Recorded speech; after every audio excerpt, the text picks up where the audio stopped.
सपने वो नहीं जो हम सोते वक्त देखते हैं, सपने वो होते हैं जो हमें सोने नहीं देते। मुसीबतें होंगी और मुश्किलें भी आएंगी, जो संघर्ष करेगा वही सफलता पाएगा। I am the founder of house of puchka. एक वक्त था जब ईशा पटेल मुंबई की एक बड़ी कंपनी में 6 लाख रुपए की सालाना की जॉब करती थी। बढ़िया पैकेज, बड़ी सिटी, सब कुछ ठीक ठाक चल रहा था, लेकिन मन कहीं और भटकता था। रोज ऑफिस की भाग दौड़ में दिल कहीं गोलगप्पे की खुशबू में उलझा रहता था। तभी उन्होंने ठान लिया, अब नौकरी नहीं, अपना कुछ करना है।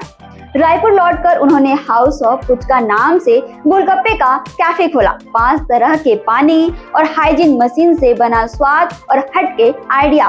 पैसे की दिक्कत थी, लेकिन मुद्रा लोन से 6 लाख रुपए मिले और सपना हकीकत बन गया। और फिर ऐसा कमाल हुआ कि खुद प्रधानमंत्री नरेंद्र मोदी जी ने दिल्ली बुलाकर उनका प्रेजेंटेशन देखे और बोले, तुमने रिस्क लिया लेकिन कमाल कर दिया। ईशा की कहानी सिर्फ गोलगप्पे की नहीं, हिम्मत और जुनून की है, क्योंकि जब इरादे मजबूत हो तो एक पुचका भी इतिहास लिख सकता है। तो छत्तीसगढ़ से जुड़े और अपडेट्स के लिए आप देखते हैं वयम छत्तीसगढ़।